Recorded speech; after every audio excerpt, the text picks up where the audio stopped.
A União das Casas Espíritas da Zona Norte apresenta O Espiritismo está no ar. Um programa que anuncia, esclarece e consola.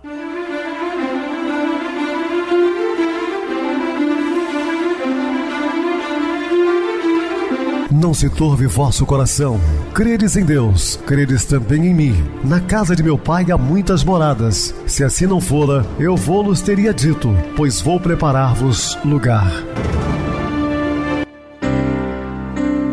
O Espiritismo está no ar. Sintonize esta frequência. Pare, pense na vida, faça perguntas. Queridos e amados irmãos em Cristo, estamos juntos mais uma vez, levando a mensagem consoladora de Jesus através das ondas do rádio, Clube FM 87,9, sua voz é a nossa voz, e também pelo YouTube, o canal é Viver _ Melhor. Se inscreva, deixa seu like, sua opinião, sempre importante para nós. Podem também acessar o YouTube, digitar o Espiritismo está no ar, lá encontrarão vários programas, inclusive o do dia.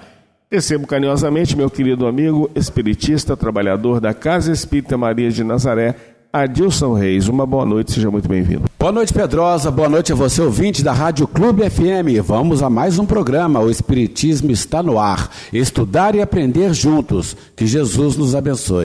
Meus irmãos, vamos falar sobre turbulências familiares. Dúvidas? Entre em contato conosco, ligando para o WhatsApp da Rádio Clube FM, que é 0 operadora 32 999327758. Para falar comigo, utilize a TIM 98801-2675. Temos também o WhatsApp 9844949, novamente 59. O e-mail, o espiritismo está no ar, @hotmail.com. Interajam conosco, façam perguntas, tirem dúvidas, podem dar sugestões ao programa. Estamos à disposição dos ouvintes. Vamos agora para aquele momento muito especial que é o nosso momento de oração. Sintonize esta frequência. O Espiritismo está no ar. Momento de oração. As dores da alma são fases naturais da evolução terrena, nas quais estagiam todos os seres em crescimento espiritual, aprendendo a usar convenientemente seus impulsos inatos ou forças interiores. Estamos apresentando O Espiritismo está no ar. Bem, meus amados irmãos, estamos de volta com o assunto da noite, falando sobre turbulências familiares. Quando se instala no lar as atividades evangélicas, acende-se luz do esclarecimento racional que esbate toda a treva da ignorância, do preconceito, do erro, da perversidade, e surge a madrugada do amor, banhada pela luminosidade do entendimento fraterno, do respeito afetivo, da solidariedade digna. Então, quem pratica o Evangelho no seu dia a dia, obviamente vai ter um lar mais tranquilo e sereno. No momento, portanto, em que surgem os primeiros conflitos nos relacionamentos domésticos, justo é buscar-se diluí-los antes que tornem proporções graves, difíceis de serem eliminadas. A perda da confiança numa convivência é porta aberta às suspeitas de auto, porque, muitas vezes desprovidas de fundamento, que respondem por graves consequências futuras na estruturação doméstica. E é muito ruim, né, quando um parceiro ou parceira perde a confiança um no outro. Isso causa muitos problemas. E vem aquelas suspeitas, às vezes até infundadas, né? Não tem nada a ver, mas a pessoa já está ali fragilizada.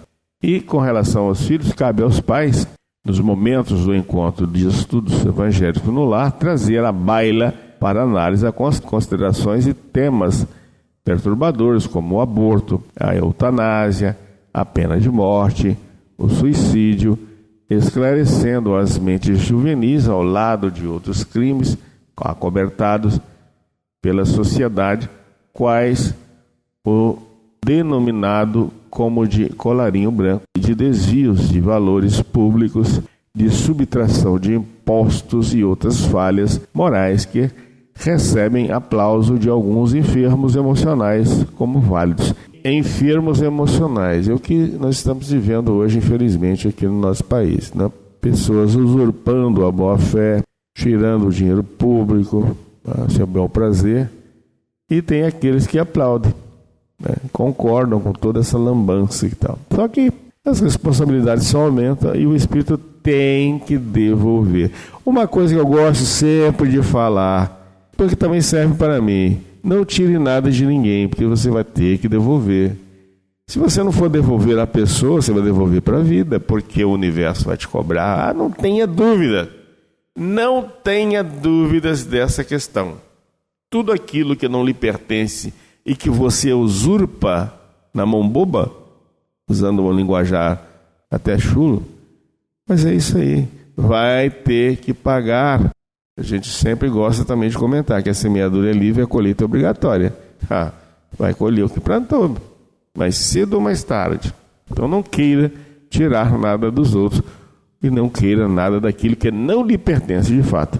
Justificando os erros graves praticados por algumas autoridades que têm o dever de zelar pelos bens públicos e optam pelos desvios, os que justificam errando, estão cometendo equivalentes crimes que lhes pesarão na economia emocional e mental.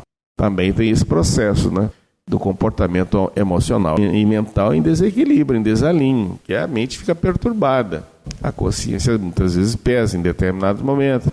Muitos desses abomináveis delitos tornam-se legais na sociedade primária, injustas, nunca, porém, adquirirão valor moral, porque atentam contra o equilíbrio espiritual da humanidade. Então, eles têm aplauso lá, naquele mundinho, né, corrupto, mas para uma sociedade honesta, íntegra, não tem nenhum valor. É fundamental que a família debata-se com frequência e com franqueza a questão da liberdade, apresentando os seus limites de evitar-se que, em seu nome, cresça libertinagem que ora predomina em muitos grupamentos sociais, gerando problemas graves de natureza emocional e psíquica entre as pessoas de estrutura psicológica mais frágil. Então, esse relacionamento próximo entre pais e filhos é de suma importância. Falar dos problemas graves da sociedade, né? Educando-se a mente infanto-juvenil no respeito à vida em todas as suas expressões, forjam-se mulheres e homens de bem para o futuro capazes de servir a sociedade ao invés de explorá-la, de iluminar consciência ao oposto de obscurecê-las, e ensinando-lhes liberdade de pensamento, de palavra, de ação, com dignidade insofismável. Quão é importante você educar um filho para que ele trabalhe para a sociedade e não seja um peso para a sociedade. Enquanto muitos, né, desde tenra idade, pega a criança para ficar pedindo esmola nos semáforos, nas esquinas das ruas, enfim. Usurpando, inclusive, a boa infância da criança, fazendo que ela trabalhe na mendicância, desestruturando os jovens, fazendo com que eles se percam ao longo do caminho. Isso é cruel. Agora, por outro lado, quando você instrui um filho para que ele um dia volte a contribuir com a sociedade, né, seja na área médica ou em qualquer uma outra função, mas que ele seja uma pessoa que não pese e sim auxilie. Da mesma forma, não se deve manter condutas estranhas, desconcertantes em referência aos demais, especialmente os genitores. Censurar o pai ou a mãe em conversação com o filho é como desnudar-lhe a alma a fim de apresentar as ulcerações morais que estão ocultas e que merecem todo respeito quem não as tem. Isso é inviável. O filho ficar corrigindo o pai e mãe, ora, não cabe. Você pode até, com todo respeito, falar certas coisas no sentido de orientar, mas daí da reprimenda, como já vi filhos falando, ora, isso é acima de tudo imoral. É sempre perversa a exposição das alheias chagas nos relacionamentos sociais, que, embora nem sempre saudáveis, se tornariam mais enfermiços e insustentáveis. Uma outra coisa, a pessoa venceu um vício, conseguiu dar um passo adiante, não tem por que ficar jogando na cara da pessoa que ela foi aquilo. Ela já não é mais, poxa. Para que ficar ali mexendo na ferida daquela pessoa que lutou anos e mais anos para se libertar? Ah, mas você era um alcoólatra, você fazia, não faz mais. Ah, você era um drogado, não sei. Mas não é mais. Para que você tem que ficar falando isso? Né? Elogie, olha que bom, né, que você venceu, que está hoje em outro patamar. O lar é, portanto, um educandário do qual os exemplos penetram mais do que as palavras ou coroam as vidas com os diamantes legítimos da verdade. Os pais são, desse modo, espelhos que refletem a imagem da realidade que sempre servirá de orientação para os filhos. Quando os alicerces da família começam a ser abalados por outra razão, numa convivência psicológica, mudará os parceiros e tem o dever de fazer uma pausa no distanciamento que se insinuam e busca o caminho do meio, do diálogo honesto, do esforço pela recuperação da alegria no lar, da superação das dificuldades. Um fator muito interessante que está acontecendo agora com grande frequência nos dias atuais é a separação de casais. É um tal de casa separa. E quem mais sofre? Os filhos. Né? Pais divididos, com parceiros diferentes, né? Com padrastos, com madrastas, que nem sempre têm o mesmo carinho pela mãe, ou como a mãe tinha, como o pai tinha. Então, enfim, causa problemas sérios na sociedade atual. Portanto, toda a insinuação para a aceitação dos pequenos delitos deve ser rebatida desde o primeiro momento, não lhe permitindo espaço mental nem emocional para futura instalação. Enquanto a família prosseguir em harmonia, a sociedade crescerá em paz e elevação. Não esqueçamos disso. Compreensivelmente, no conjunto doméstico, encontram-se espíritos de variada conduta, procedentes de experiências diversas, nas quais houve a santificação pelo amor, assim como foram assumidos compromissos negativos que necessitam de reparação. O renascimento em um ninho acolhedor, capaz de oferecer segurança aos mais fracos e dependentes, constitui uma bênção que necessita ser considerada como seriedade. Nada obstante, porque remanescem no inconsciente profundo de cada um as marcas dos delitos que aprisionam os infratores. Quase sempre esses espíritos comprometidos retornam aos mesmos campos de ação negativa, apesar do socorro que recebem e da orientação que lhes é fornecida. Mesmo nos lares equilibrados, onde o amor enriquece os sentimentos, encontram-se espíritos atormentados interiormente, incapazes de lutar contra as más inclinações, que se fazem trânsfugas aos deveres que lhes dizem respeito, tombando nas armadilhas do erro, de que se derivam libertar por completo. Em virtude da larga e fácil propagação das drogas perversas, esses espíritos quase sempre reincidem nos vícios a que se acostumaram, sem forças para superar as situações afligentes que lhes desencandeiam as falsas necessidades para as fugas doentias. Muitas vezes, a iniciação tem lugar através do uso do tabaco, nas rodas de amigos jovens, ansiosos e frustrados, ou das libações alcoólicas de fins de semana, que se alargam em outros dias, gerando dependências infelizes. Quase sempre, porém, as expectativas nas drogas têm lugar nas escolas e nos clubes, convivência com outros viciados que os iniciam, seja através da maconha, da cocaína, dos anabolizantes e de tantas outras substâncias aditivas. Nas classes menos favorecidas economicamente, são a cola de sapateiro, o crack e outras drogas alucinógenas que prometem fazê-los esquecer os sofrimentos da miséria, da solidão, da frustração, ou que lhes propiciam coragem alucinada, entusiasmo delirante, responsáveis pelas terríveis paisagens sombrias da loucura. A vigilância dos pais em relação aos filhos, especialmente na adolescência, quando surgem as mudanças impostas pelos hormônios sexuais que dão lugar à agressividade, aos silêncios prolongados, à alienação familiar, à desconfiança, pode evitar os comprometimentos com as drogas, que se apresentam como falso recurso de equilíbrio para os enfrentamentos diários. No começo, a experiência é resultado da curiosidade ou da orientação de outrem mais astuto e dependente, ou de traficantes hábeis que se insinuam nos grupos jovens através de outros viciados, convidando ao baseado ou à aspiração do pó. Não poucas vezes, o resultado é surpreendentemente desagradável, mas logo é superado pela sensação de euforia que surge na repetição pela ação delirante da substância utilizada.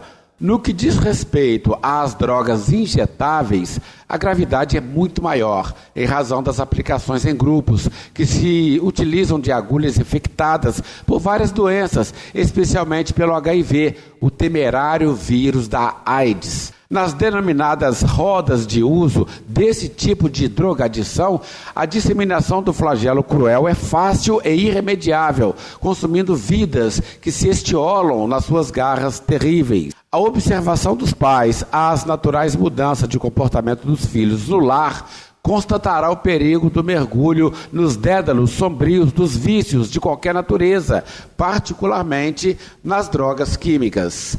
Tornou-se tão banal a drogadição que, ante a impossibilidade de controlá-la como seria ideal, muitos administradores e cidadãos propõem como solução para o desaparecimento do tráfico danoso a sua discriminação, que diminuiria a incidência dos homicídios hediondos praticados pelos grupos de exploradores. Lamentavelmente, essa proposta, caso venha a ser aceita em qualquer lugar do mundo, transformar-se-á em calamidade pública, qual ocorre com as bebidas alcoólicas, os denominados jogos de azar, as corridas de cavalos e de outros animais, todos eles responsáveis igualmente por elevadas estatísticas de vítimas inermes e desesperadas. A educação moral no lar é o recurso mais próprio para evitar-se a contaminação dessa pandemia, a drogadição, ensejando segurança emocional e afetiva ao ser inquieto e inseguro no processo da sua reencarnação, trabalhando-lhe os tesouros morais que serão estimulados para a luta e para o equilíbrio.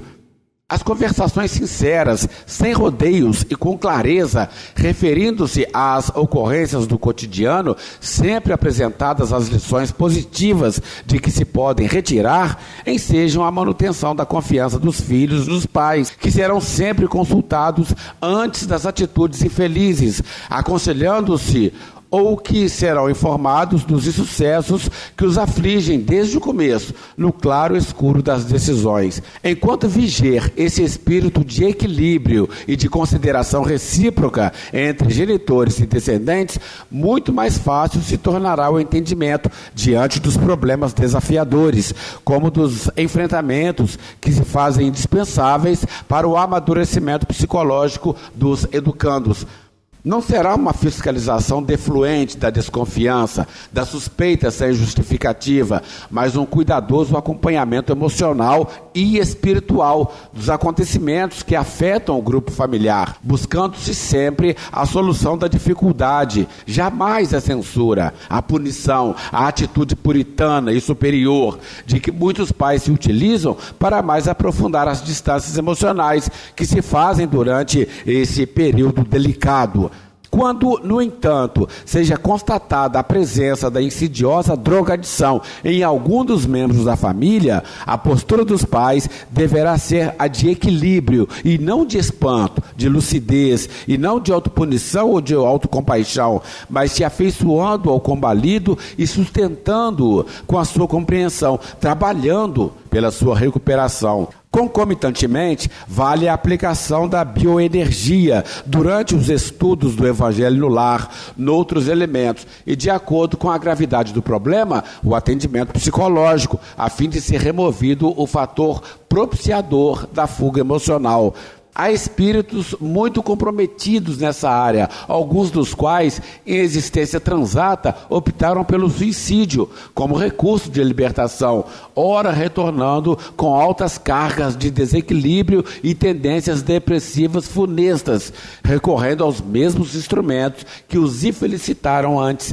Necessitados de compreensão e de bondade, com o tempo, transformam-se em lições vivas de coragem e de fé, tornando-se modelos para outros companheiros igualmente atraídos para esses hábitos inditosos. O paciente, portanto, vítima de qualquer droga no lar, deve merecer a mesma consideração, evitando-se discriminá-lo mediante acusações frontais ou disfarçadas que mais o empurram para o abismo, por faltar-lhe o concurso de afetividade familiar. Todos aqueles que formam o conjunto doméstico, de alguma forma, encontram-se comprometidos uns com os outros, ou pelo menos com as leis da vida, que os reúnem para o processo de crescimento moral e espiritual, auxiliando-os na conquista dos inapreciáveis recursos da sabedoria, no rumo da imortalidade. Vivendo-se em sociedade por impositivo da evolução inevitável, muitos fatores contribuem para a vivência de situações dolorosas que chegam inesperadamente. São as tragédias no lar. Embora se procure viver em harmonia, edificando as bases do equilíbrio na família, o conjunto que a constitui encontra-se assinalado por experiências muito diversificadas, que contribuem para vivências especiais, ditosas umas, turbulentas outras, angustiantes algumas, e felizes em menor escala. Ocorre que todo o crescimento espiritual e moral é feito de conquistas interiores intransferíveis e autorrealização pessoal. A fim de ser alcançado esse objetivo, enfrentam-se dificuldades de todo porte, que fazem parte do processo normal da existência. Ninguém, portanto, ou grupo algum, encontra-se isento de situações graves e de ocorrências muito dolorosas. Em determinada situação, é o ódio que irrompe aselvajado num membro do lar, que se encontrava contido nos refolhos da alma, que então revive inconscientemente algum incidente que o gerou e, assomando, possui um dos seus membros antes amado, gerando embaraço no comportamento da constelação doméstica. Noutra condição, é um transtorno profundo na área do comportamento, que se apresenta em forma de surto violento, que induz alguém à prática de algum deslize moral no grupo doméstico, agravando-se com problemas de difícil solução, que terminam em fratricídio cruel, parricídio ou matricídio inditosos. Algumas vezes, o distúrbio psicológico silencia a sua vítima e a arrebata inesperadamente através do suicídio covarde, deixando todos os membros da família em constrangedora amargura ou terrível perplexidade. Reencontros espirituais, assinalado por hábitos viciosos que na família deveriam mudar de expressão, atormentam de tal forma que se manifestam como condutas doentias, dependências afetivas mórbidas, odientos, convivência sexual nefasta. Possivelmente, um dos membros do grupo, convivendo com marginais, une-se-lhes moralmente e passa a ter uma existência dupla, na condição de pessoa de bem em casa e criminosa nas rodas sociais que frequenta. Essa conduta resulta, não poucas vezes, em embaraços para a família, com a prisão do delinquente, que era desconhecido e nunca dera demonstrações de desequilíbrio dessa monta. Também pode ocorrer que essa ovelha negra sempre se comportou de maneira incorreta no lar, gerando deploráveis momentos de atritos e de agressividade, optando pelo crime em vez da orientação equilibrada que lhe é oferecida, o que constituía motivo de sofrimento para os genitores e demais familiares. As tragédias acontecem em toda parte e em alguma delas parecem inevitáveis em face de situação espiritual das criaturas humanas, muitas das quais preferem as situações embaraçosas e difíceis ao comportamento tranquilo e correto. Desse modo, ninguém se encontra indene de vivenciar momentos de tal gravidade, devendo-se estar vigilante em relação ao comportamento que deve ser mantido durante a sua ocorrência. Os processos reencarnatórios têm como finalidade primordial proporcionar os valiosos recursos para o desenvolvimento espiritual de todas as criaturas. O grupo familiar, desse modo, é o abençoado reduto, onde se reúnem os espíritos de diferentes procedências para o cometimento da evolução, de acordo com a necessidade de cada um, porém em clima de fraternidade. À semelhança do que ocorre na escola convencional, a diversidade de alunos com valores morais e culturais diferentes, embora selecionados por testes que os colocam no mesmo nível, à medida que o tempo transcorre, desvelam as qualidades morais de que são portadores, assumindo a real característica resguardada pela personalidade. Quando desaba a tragédia numa família que não se encontra preparada para o confrontamento, o tempo trabalha quase sempre negativamente no grupo, dando lugar a suspeições de culpas que são transferidas de um para o outro, gerando situações ainda mais graves, como consequência do distúrbio que não foi corretamente superado, conforme deveria ter sucedido. Aparentemente, todos parecem assimilar o conflito. No entanto, porque não houve a sua conscientização clara e lógica através de diálogos e da convivência harmoniosa, cada qual, procurando esquecer o incidente, mas não o conseguindo, vai sempre corroído emocionalmente, até o instante que altera o conceito em relação ao outro. No caso, o cônjuge, os irmãos, os filhos, em relação aos pais e vice-versa, dando lugar a separações complicadas, a acusações surdas ou declaradas, a atitudes insanas, de efeitos sempre danosos. É comum acontecer, após graves desastres no lar, o afastamento do casal, que sempre transfere de um para o outro o que considera culpa pela ocorrência infeliz. De certa forma, trata-se de uma transparência psicológica da própria insegurança, a fim de poder enfrentar-se interiormente, de prosseguir em aparente paz. A família deve sempre fortalecer os laços da afeição, estreitando o relacionamento como preparação para os momentos difíceis que sempre acontecem, exigindo a cooperação de todos, os diálogos francos e o interesse pelo bem-estar geral, mantendo-se equilibrada. Muito bem, Adilson, bem explicado. Vamos agora para o intervalo musical, a seguir a nossa oração final. Somos uma boa notícia.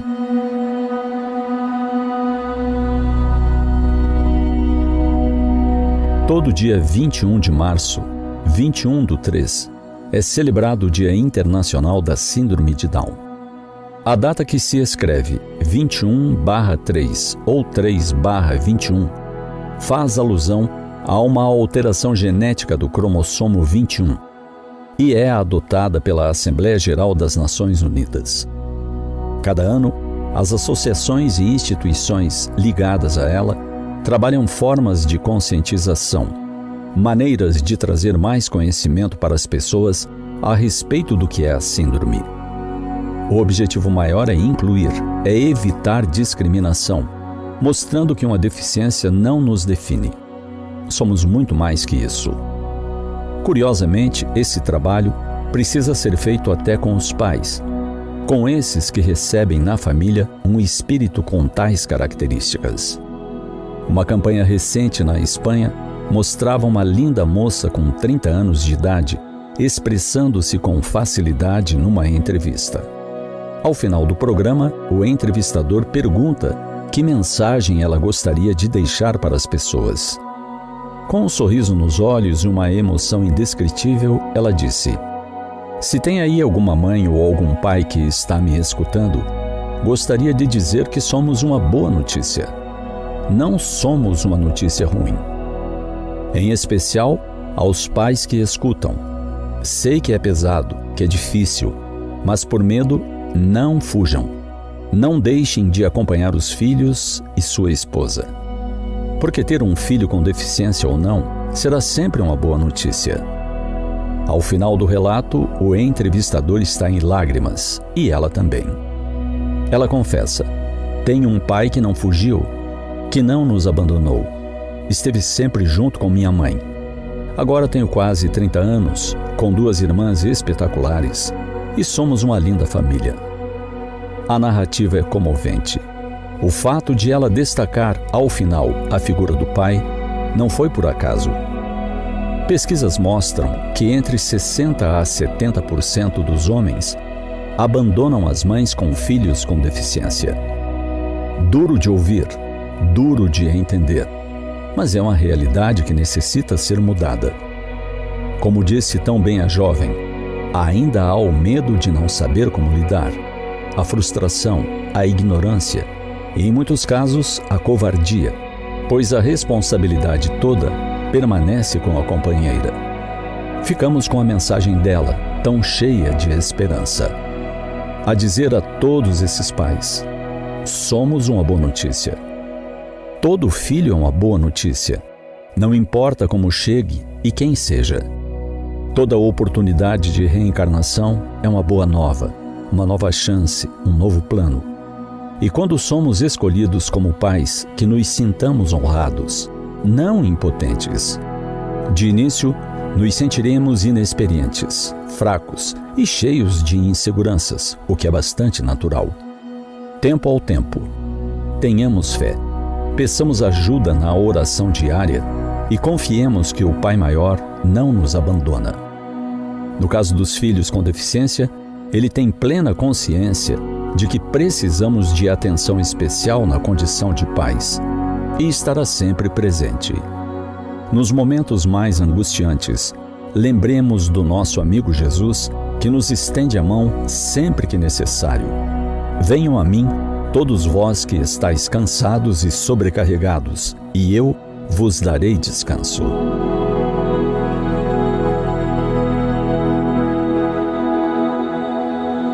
Sintonize esta frequência. O Espiritismo está no ar. Momento de oração. Queridos e amados irmãos em Cristo, não vemos a verdade conforme afirmou Jesus, porque nossa mente trabalha sem estar ligada aos nossos sentidos e emoções mais profundas. Verdade absoluta não possuímos, temos partículas dessa grande verdade, mas tem aqueles que querem ter mais verdade que o próprio Cristo, violentando a consciência do outro, tentando fazer com que ele deixe suas crenças e admita a dele. Não é assim. Respeitemos todos e sigamos juntos, com um propósito sempre de autoiluminação, transformação moral. Que Deus nos abençoe. Meu querido irmão Adilson, suas despedidas. Mais uma vez, Pedrosa, muito grato pelo nosso estudo de hoje.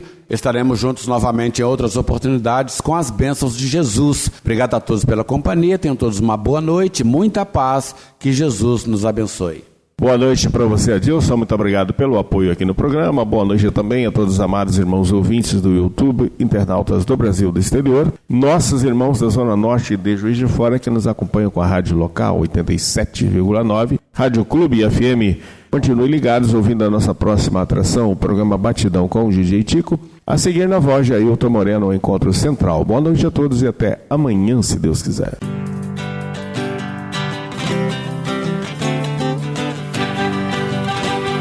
A União das Casas Espíritas da Zona Norte apresentou O Espiritismo está no ar, anunciando o Evangelho de Jesus, esclarecendo sua mensagem, consolando corações. Olhe pro céu e descubra imagens de luz. Se tem Jesus, o amor todo que Deus te deu. Pense no bem, no melhor em que pode fazer. Seja o que for, também vai receber. De coração, ajude-me, irmão, a caridade é o caminho do amor. Faça ainda que possa sofrer, pois bênçãos de Deus há de ter. Ame, perdoe e viva melhor a natureza, o céu e o mar. Veja o encanto que a vida nos dá, a chance eterna que temos.